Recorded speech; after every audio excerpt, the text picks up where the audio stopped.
Assalamualaikum warahmatullahi wabarakatuh.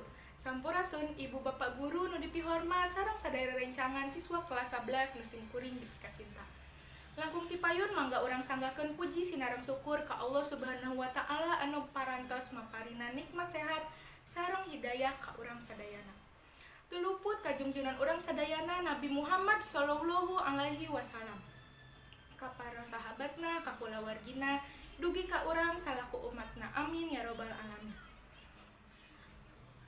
Dina kesempatan ieu sim kuring Nurmayanti Surya Putri bade ngadugikeun biantara anu jejerna kasehatan. Judulna kadaharan anu kedah katuang keur lobana virus. Ku ayana virus Covid ieu ngajadikeun urang sadayana karaos kahariwang. Seueur pisan cumarita bohong anu katembalan, namun urang kedah tiasa pulah pilih mana nu leres, mana nu lepat. Seueur bongbolong ati pamarentah anu dicanangkeun sangkan teu leuwih seueur jalmi karandapan.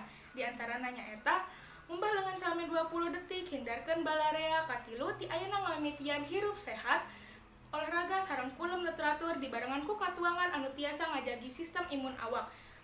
Numutkeun warta ti headline sakurangna aya 5 vitamin nu kedah katuang. Di antarana nyaeta kahiji vitamin C. Vitamin C dianggo pikeun miceun radikal bebas sesa anu tiasa ngarusak awak. Sapertos kiwi, bayem, sareng jeruk. Nu kadua aya vitamin B12.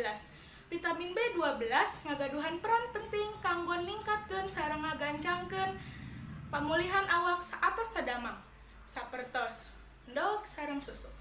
Nu katilu aya vitamin D. Vitamin D ieu anu tiasa ningkatkeun sistem imun awak sapertos salmon sareng tuna. Nu kaopat aya vitamin B6.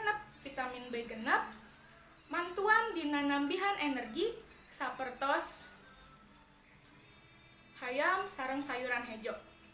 Nu kalima awak oge peryogi asupan zinc anu sanggup ngalawan infeksi ku sabab virus. Sapertos kakacangan sareng biji-bijian. Cekap sakitu anu tiasa kapihatur, pamungkas ti abdi bilih aya basa anu kirang euteup seureuhna atanapi kecap anu kirang merenah larapna, mugi kersa ngahapunten. Hatur nuhun kana perhatosanana. Wassalamualaikum warahmatullahi wabarakatuh.